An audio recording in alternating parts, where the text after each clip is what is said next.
Bugün kibercinayətkarlıq getdikcə transmilli xarakter qazanır. Kibercinayətkar şəbəkələr bir ölkədə yerləşsə də fəaliyyətlərini sərhədlərdən kənarda quraraq müxtəlif ölkələrin vətəndaşlarını hədəfə alır və bir neçə dövlətin infrastruktur imkanlarından istifadə edirlər.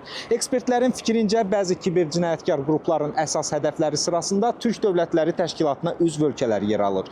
Bu tendensiya regionda rəqəmsallaşmanın sürətlənməsi və rəqəmsal sistemlərin geniş yayılması ilə izah olunur. ЦАРКа продолжает развитие взаимоотношений в рамках организации тюркских государств.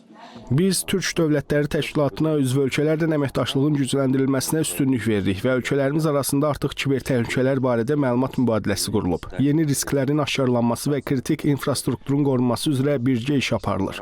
Qazaxıstan, Azərbaycan, Türkiyə və Özbəkistan müvafiq qurumlar arasında birbaşa əlaqə kanalları yaradır ki, bu da hücumlara operativ reaksiya və birgə araşdırmalar aparmağa imkan verir. Növbəti mərhələ Türk Dövlətləri Təşkilatı çərçivəsində Kiber Təhlükəsizlik Şurasının yaradılmasıdır. Bu qurum koordinasiya mərkəzi rolunu oynayacaq, birgə layihələrin həyata keçirilməsini təmin edəcək, vahid platformalar formalaşdıracaq və kibercinayətlər barədə məlumatların operativ mübadiləsini təşkil edəcək.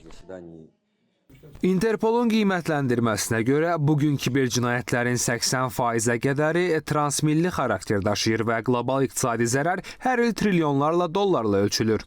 Bu şəraitdə kiber təhlükəsizlik Türk dünyasında artıq sadəcə texniki deyil, milli və regional təhlükəsizlik məsələsinə çevrilir. Ölkələrimiz birləşib bu təhdidlərə qarşı birgə mübarizə aparmalıdır.